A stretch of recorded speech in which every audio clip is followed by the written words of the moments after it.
Très bien, poursuivons cette émission, cette fois avec cette double décision de retrait d'agrément à 2 sociétés dans les assurances en Guinée. C'est bien la Mutragui, très vieille société qui a plus ou moins bercé nos enfances, la Mutragui et puis la Sonag. Jacques Léo Leno, la décision a été prise le 5 avril dernier et notification en a été faite à l'association donc des assureurs que hier, finalement le 30. Oui, donc la Banque centrale a transmis le document, a notifié donc au président de l'association des assureurs de Guinée à l'effet de pouvoir, bien entendu, dans un premier temps, notifier la décision à la Mutragui et la Sonag et en même temps d'informer l'opinion. Je crois que c'est tout l'intérêt de la divulgation, n'est-ce pas, de ces documents, parce qu'on dit en vue de protéger les consommateurs de produits d'assurance, nous vous invitons à procéder à une large diffusion de ces informations au sein de votre corporation à toute fin utile. Concernant les engagements de dites sociétés auprès des courtiers et sociétés de courtage, un liquidateur sera commis en vue d'une part d'évaluer les actifs et d'autre part de procéder au règlement du passif. En gros, l'opinion peut donc être désormais située par rapport bien entendu au choix qu'il devrait faire si un citoyen devrait assurer, n'est-ce pas, sa voiture, sa maison ou bien lui-même. Il pourrait, n'est-ce pas, bien comprendre que ces sociétés-là ne sont pas agréées. Je crois que c'est l'intérêt de toute cette information autour de ça. Maintenant, la décision ou le comité qui s'est réuni n'a pas donné tous les détails.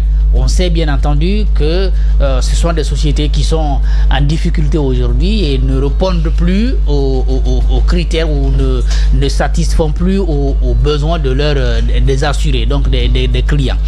Mais il faut quand même profiter et noter qu'il y a beaucoup de sociétés d'assurance dans le pays qui sont parfois pointées du doigt soit par les assurés ou par les accidentés. Pour prendre seulement le côté des engins roulants, de ceux qui conduisent les engins, lorsque vous êtes accidenté par quelqu'un et qu'il essaie d'abord, c'est même compliqué, mais s'il vous référence vers une société d'assurance, j'en connais quelques-unes, en tout cas j'en ai entendu parler, il n'y a pas de répondant.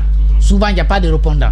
Pourtant, il y a une poignée de Guinéens qui acceptent quand même d'assurer leurs engins. Parfois même, il y en a avec certaines structures bien organisées qui évoluent ici et à l'international, qui vont même s'assurer soi-même et puis eux-mêmes, et puis leurs enfants, tout ça.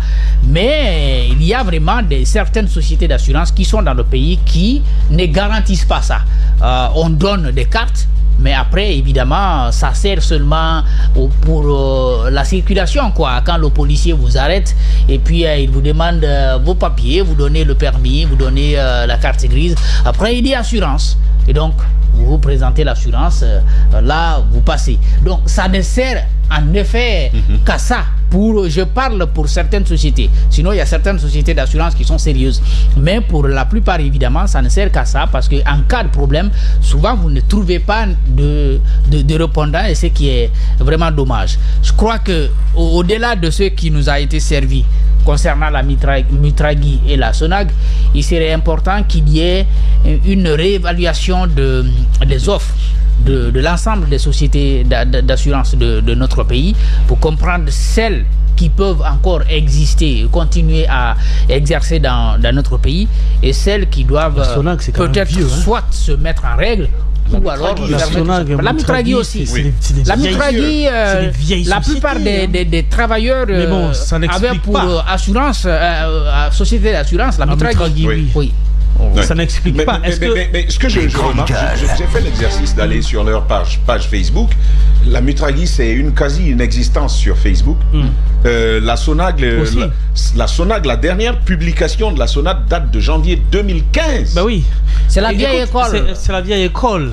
Les cahiers de charges. Je pense qu'ils se sont laissés mourir. Oui, exactement. Les cahiers de charges ont changé aujourd'hui. Le service de l'assurance, c'est un service qui a beaucoup évolué, avec beaucoup de facteurs et beaucoup d'ingrédients qui se sont ajoutés. Mais ce que je voudrais dire pour un peu enrichir ce que Jacques disait, c'est que moi, particulièrement, je ne vois aucune société d'assurance qui fait vraiment du service d'assurance dans le sens stricto sensu du terme.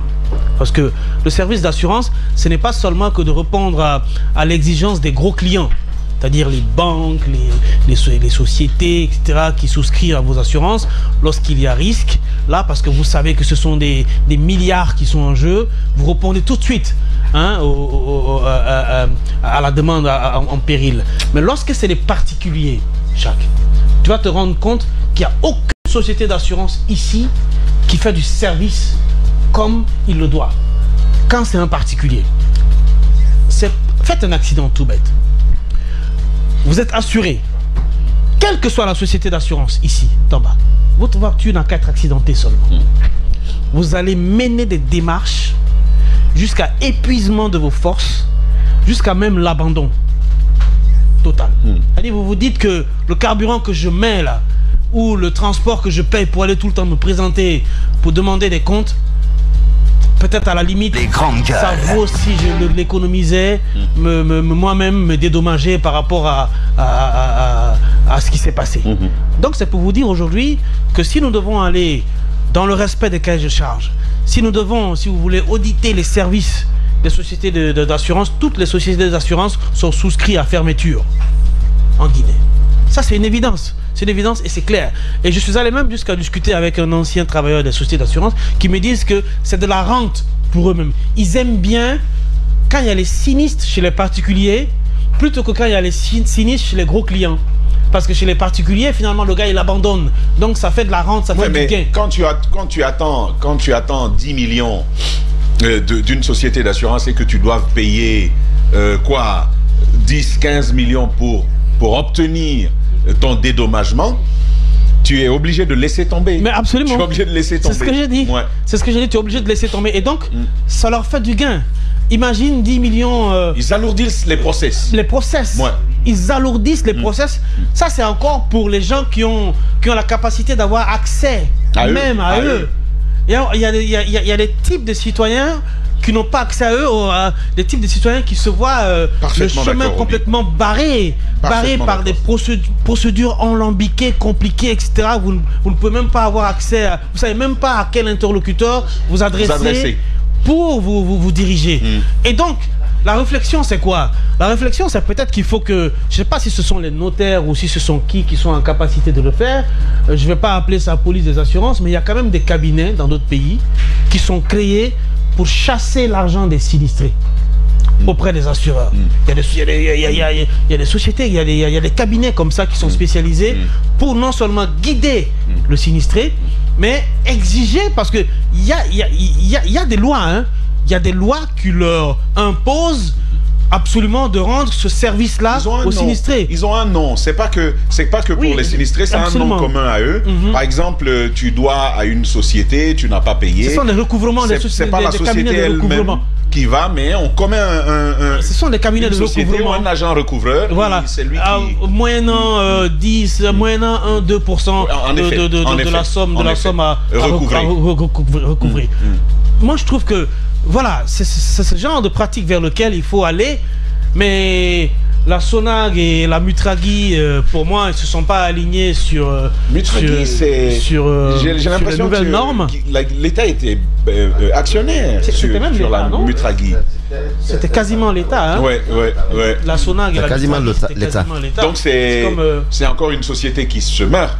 Oui, des emplois perdus. Tout ce qui est État, c'est meurt. Malheureusement. Ugar est encore là. Oui. Mais elle va vers la gare. Hein. Là, je suis d'accord. Elle va vers la gare. Va vers la gare. Parce que d'autres sociétés sont en train de... Il y a des nouvelles quand même qui arrivent. Quand on prend NCA, l'Anala Assurance, Activa qui est NCA Activa. Ce sont les filiales de NCA aujourd'hui qui sont en train de... Le problème avec ces nouveaux assureurs qui viennent, peut-être l'Anala qui est nationale, mais Activa, qui est local. Ce sont des importés qui viennent, qui s'installent, qui prennent des modèles qui ont réussi ailleurs, mais qui sont implémentés ici, pas dans leur totalité. Parce que ici, encore une fois, le laxisme au plus haut niveau, le laxisme de l'État dans le contrôle et dans la rigueur des services rendus aux citoyens fait que les sociétés qui viennent s'installer n'offrent pas toute la totalité du service qu'ils doivent offrir aux citoyens. Dans d'autres pays, les bêtises qu'ils font ici, ils le font pas là-bas. C'est dans tous les secteurs. D'être taxés. Ce qui se fait en Guinée ne se fait pas ailleurs. Voilà. Donc, nous, on est gentils. La vérité aussi, c'est que en Guinée, il n'y a pas tellement cette culture d'assurance. À part, bien entendu, le secteur des transports dont je parlais tout à l'heure, où le monsieur, il est quand même obligé de l'avoir, sinon il va être bloqué par les policiers. C'est parce que, Jacques, ce que vous dites, je ne sais pas si c'est parce que c'est pas bien vulgarisé. La culture n'est pas, la culture d'assurance, certes, n'est pas aussi de grande taille chez nous. C'est pas fortuit. C'est pas fortuit. Après toute la description que Roby vient de donner, ça n'encourage pas. Vous avez par exemple votre voisin qui est assuré, qui a eu un accident, qui n'a jamais. Mais moi, voilà. J'avais une A26 et j'ai fait un accident ici. Toute la devanture était bizarre. Voilà. Et pour obtenir que j'obtienne dédommagement, et puis j'étais pas en faute non plus. Mais tu vas dépenser. J'ai dû le faire moi-même. Tu vas dépenser plus que ce que l'assureur va mettre à ta disposition. On cherche une assurance pour échapper aux policiers. Aux policiers. Sinon, en réalité, ce n'est pas encourageant.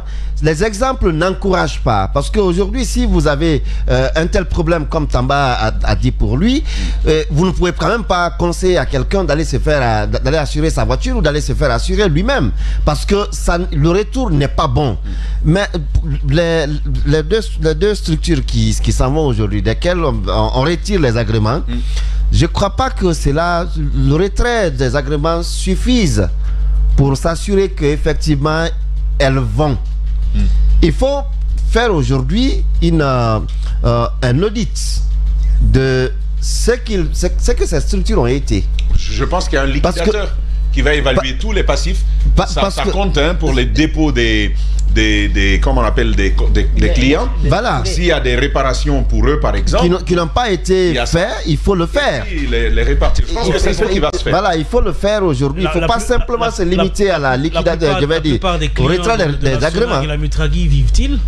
Non, quand même. Il y en a qui vivent. Il n'y a pas un truc qui s'est limité à la première république. Mais il y a forcément de vieux dossiers non réglés. Non réglés qui sont là. Donc il faut aujourd'hui le faire. Et que cela, lorsque vous le faites, lorsque vous avez toute la situation, il faut communiquer pour que les victimes ou en tout cas les clients sachent c'est quoi la situation. S'il y en a qui doivent être dédommagés, qu'ils le soient, et que cela soit su de l'opinion. Parce que si on doit le faire en catimini, on se connaît dans ce pays-là. Et on va faire un petit bruit du début tout à l'heure, et puis voilà, il y a des sous qui vont tomber, et on va se partager en sourdine, et puis voilà, c'est fini. La liquidation est faite, tout, le retrait des agréments c'est fait. Il y a des travailleurs qui doivent partir. Si les travailleurs doivent partir, comment ils doivent partir? Il faut aujourd'hui que cela soit su de l'opinion, que ce ne soit pas fait en catimini et après on se joue des gens. Il y a aujourd'hui des structures, quand on prend l'ANALA qui semble... Ça se réinvente, ça s'adapte. Effectivement. Ouais. L'ANALA qu'on connaissait avant 2010, avant 2015, ce n'est pas même l'ANALA aujourd'hui. Les agences... Ils sont dans les finances. Ils sont dans les finances, l'assurance entre autres. Prochainement dans la banque. Dans la banque. Donc aujourd'hui, ça me rappelle un peu l'apport du président Alpha Condé à ces niveaux. Parce qu'il y avait cette question d'assureur qui s'était posée. Ouais. Il a demandé, est-ce qu'il y a un assureur local? C'est ainsi, l'ANALA a été cité et tout de suite, l'ANALA a eu cette opportunité étant local et avec tout le sérieux. NCA et ivoirienne. Mais vous avez vu, de là-bas aujourd'hui, ça conquiert pas mal d'espace. Pas mal d'espace. Donc moi je crois s'il y a d'autres aujourd'hui, il faut aller vers cela, vers la promotion des compétences locales. Parce qu'après, l'ANALA ne prendra pas pour aller investir en Côte d'Ivoire. L'ANALA prendra pour étendre les actions à travers le pays, de Conakry en Zérékoré, à Lola, entre autres. Ça, c'est profitable pour la Guinée et connaît bien le pays et c'est pas comme d'autres qui viennent. Si on a tué notre Sotelgui aujourd'hui pour s'attaquer au service de Orange, et je crois qu'on a qu'à s'attaquer à nous-mêmes parce qu'on a voulu qu'on meure pour que nous dépendions d'autres. Et ce sont les problèmes aujourd'hui qui se posent. Il faut encourager les compétences locales parce que c'est pas parce que c'est Sotelgui que c'est pas bon. Ça peut être national, ça peut être local et être très bon. L'ANALA est un exemple aujourd'hui en assurance en Guinée qu'il faut citer. Et l'ANALA, la publicité est gratuite pour aujourd'hui. Hein? Allons-y. C'est ce qu'il disait, quoi. Parce que c'est... Après tout, hein, les sociétés d'assurance ont leurs problèmes. On a dit on ne trouve pas de répondants dans tout ça. Mais c'est pourquoi l'État est là pour intervenir, réguler et puis obliger, n'est-ce pas, les sociétés qui s'installent à faire correctement leur job. Maintenant, si ça ne se fait pas, moi, je ne crois pas que le retrait des agréments soit la solution. La solution. Parce que, évidemment, on va mettre ces entreprises-là au pied du mur. On va les réévaluer. Donc, le liquidateur va intervenir tout ça pour gérer le passif. Mais après, est-ce que derrière, on prend en compte le fait que ces entreprises-là avaient quand même des employés et donc... Jacques, depuis 2015, la SONAG a fait sa dernière publication, c'est le 29 janvier 2015. Sur Facebook? Sur Facebook. Oui, mais ça... Mais aujourd'hui, les assurances... Est-ce que ça veut dire qu'elle n'est plus en activité? Jacques, ça veut dire simplement qu'il n'y avait pas de vitalité aujourd'hui. Les assurances sans les réseaux sociaux, mais c'est ce qui a fait que l'ANALA et NCA les ont coiffés au mur. Tu vois? Donc, je pense qu'il faut une certaine existence. La Mutragui, pareil. Le dommage, c'est que ce sont de vieilles entreprises qu'on aurait dû garder, qui auraient porté le symbole guinéen, malheureusement, qui s'arrêtent. C'est ce que j'ai dit, parce que je ne sais pas comment on appelle ça techniquement, je ne sais pas si c'est des plans de redressement, mais l'État ne doit pas encourager ça, ne doit pas préférer le plus simple. Le plus simple, c'est de dire, bon, vous n'êtes plus en difficulté de bien travailler, on vous retire l'agrément. Alors, si on continue comme ça, je crois qu'on finira par fermer toutes les entreprises. Oui, mais attention. Tu connais le Guinéen. On finira par fermer toutes les entreprises. La Sotelgui, tu as vu comment c'est fini? Oui. La raison, c'est beaucoup de vols. Non, voilà, c'était mal géré. Mais qu'est-ce que l'État aurait dû faire? EDG. C'était d'intervenir pour améliorer la qualité de gestion. À EDG, c'est la même chose qu'il faut faire. Oui, mais qui pour faire ça? C'est ce que je veux dire. Alors qu'à l'État même, on construit des résidences. Oui, bon, après, je sais que c'est pas la refondation qui va faire ça. Ce que je veux dire à un moment donné, c'est vrai que tu as parfaitement raison. Mais après plusieurs années comme ça, lorsque le passif est excessivement lourd à porter, réveiller certaines entités peut revenir plus cher, peut être plus cher. C'est comme un sportif. Un sportif, qu'il soit bon aujourd'hui, mais qui par fini fait une crise cardiaque, et doit être réveillé pour encore être rééduqué, pour revenir encore jouer au même poste, tu préfères recruter ailleurs et tout de suite tu as le palliatif. Mais Jacques, pour le symbole... Pardon, hein, il y a ce proverbe de chez nous. Et on dit à Avanati Botenao, il fait le madi, mais on n'a pas notre télé.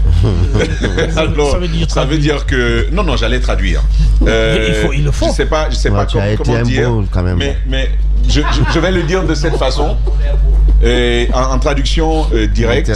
Et faut pas voir, Roby, tu vas dans un village et tu trouves quelque chose, peut-être un trésor, ou même beaucoup d'argent, déposé en plein cœur du village, et tu vois que personne n'y touche, et toi tu dis non, il n'y a pas d'homme ici.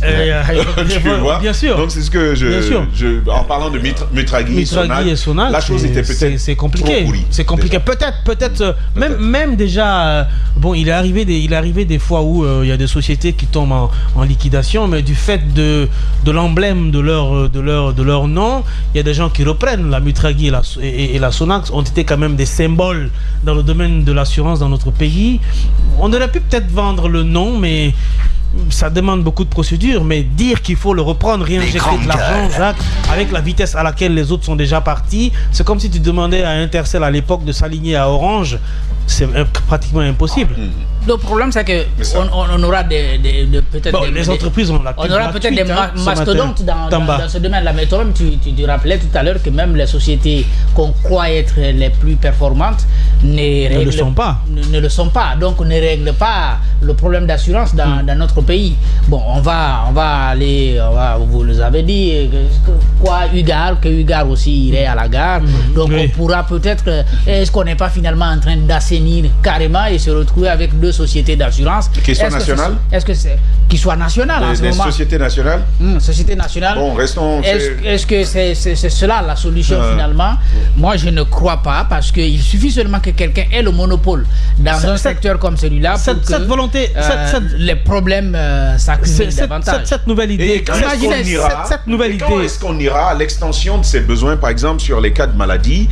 C'est vrai, jusque-là il y en a, mais c'est plus les sociétés qui sont ciblées, Robin disait.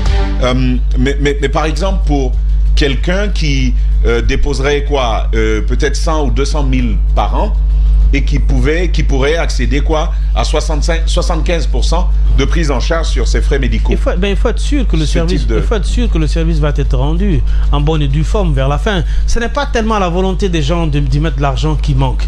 C'est après que le service n'est pas rendu à temps et en heure. C'est ça le problème. Le côté réactif des sociétés lorsque le problème se pose, qui fait que, moi je me souviens à l'époque quand nous étions à l'école primaire, à Bambino, etc. D'accord. Ugar, on était assurés. Déjà à l'école, il y avait des histoires d'assurance déjà à l'école pour un enfant qui se blesse à l'école, qui tombe à la récréation, ou l'amener au centre de santé, etc. Et puis il y a toutes ces questions-là qui se posent. Donc moi aujourd'hui, ça n'existe pas. C'est aussi le comportement des sociétés comme la Sonag, la Mutragui et l'Ugar qui a tué la confiance entre les populations et les sociétés d'assurance, Jacques, par le passé. Oui, c'est une réalité, et ça me rappelle je ne vais pas dire le nom de cette société. Ils ont une mauvaise éducation à l'époque. Il a déjà été suffisamment dit ici, il a déjà été suffisamment évoqué ce nom-là. Le monsieur qui va avoir un accident de travail, il est enregistré, il est client de cette société-là, il y est donc, mais il n'arrive pas, il attendait quoi, 80 millions, on lui a dit on peut pas, on dit il faut 40, on dit on peut pas, il faut 20, mais même les 20 n'ont jamais été payés. Le monsieur est resté ainsi jusqu'à sa mort. Donc il y a ce type d'histoire qui font que la culture de l'assurance n'a pas de chance dans le pays.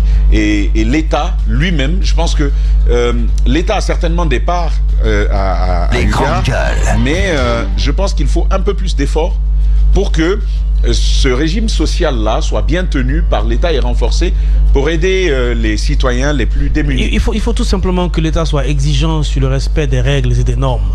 Et que parfois, lorsqu'un que les citoyens aussi sachent que, ou alors qu'on dise aux citoyens, ou on crée le mécanisme chez le citoyen de pouvoir porter ST en justice une société d'assurance qui ne lui rend pas le service qu'il le doit. Je pense que quand ça, ce sont des éléments, par exemple, qui peuvent déclencher la conscience. Le système de bypass.